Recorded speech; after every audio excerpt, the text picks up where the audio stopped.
ce qui est de la ferme, ici, c'est pas une ferme biologique. On n'est pas accrédité à ce niveau-là. Mais on contrôle, on fait une culture raisonnée qu'on appelle maintenant.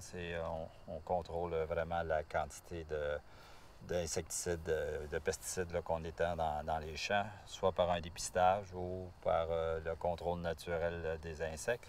Le meilleur exemple, c'est l'asperge.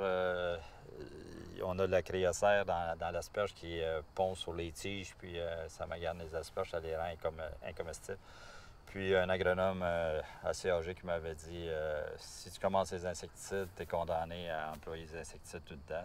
Sinon, l'équilibre naturel va se faire entre la larve de coccinelle puis qui mange ces insectes-là, qui est un prédateur. Fait qu'on a toffé, on a patienté, puis depuis ce temps-là, ça fait 20 ans, on ne met aucun insecticide, puis on n'a plus vraiment de dommages avec l'insecte en question, l'insecte nuisible.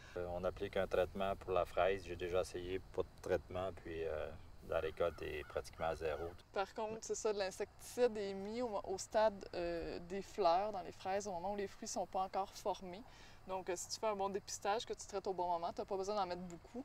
Puis c'est mis, 2 semaines avant le début des récoltes, 2-3 semaines avant le début des récoltes. Donc, tu n'as rien qui est mis directement en contact avec ton fruit.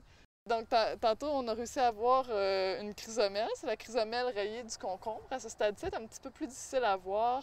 Mais quand les plants commencent à émerger, qui sont au stade de 2 à 4 feuilles, elle peut faire énormément de dommages. Elle va gruger les feuilles, puis elle peut tuer complètement le plant.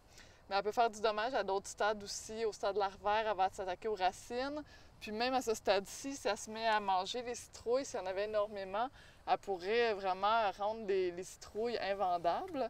Ce qu'on a fait certaines années, c'est un peu le principe d'une clôture piège, c'est qu'on plante souvent, nos courges sont transplantées, donc qui ont été semées en serre, puis on prend des plants pour les mettre en plein champ, tandis que les citrouilles vont être semées directement au champ. Donc, ce qui va arriver, c'est qu'il y a des variétés là-dedans qu'elle préfère. Elle va toutes se garrocher là-dedans en premier. Donc, l'idée, c'est de traiter cette petite section-là qui va diminuer beaucoup ta population, mais sans traiter partout. Donc, les prédateurs naturels ne seront pas affectés autant.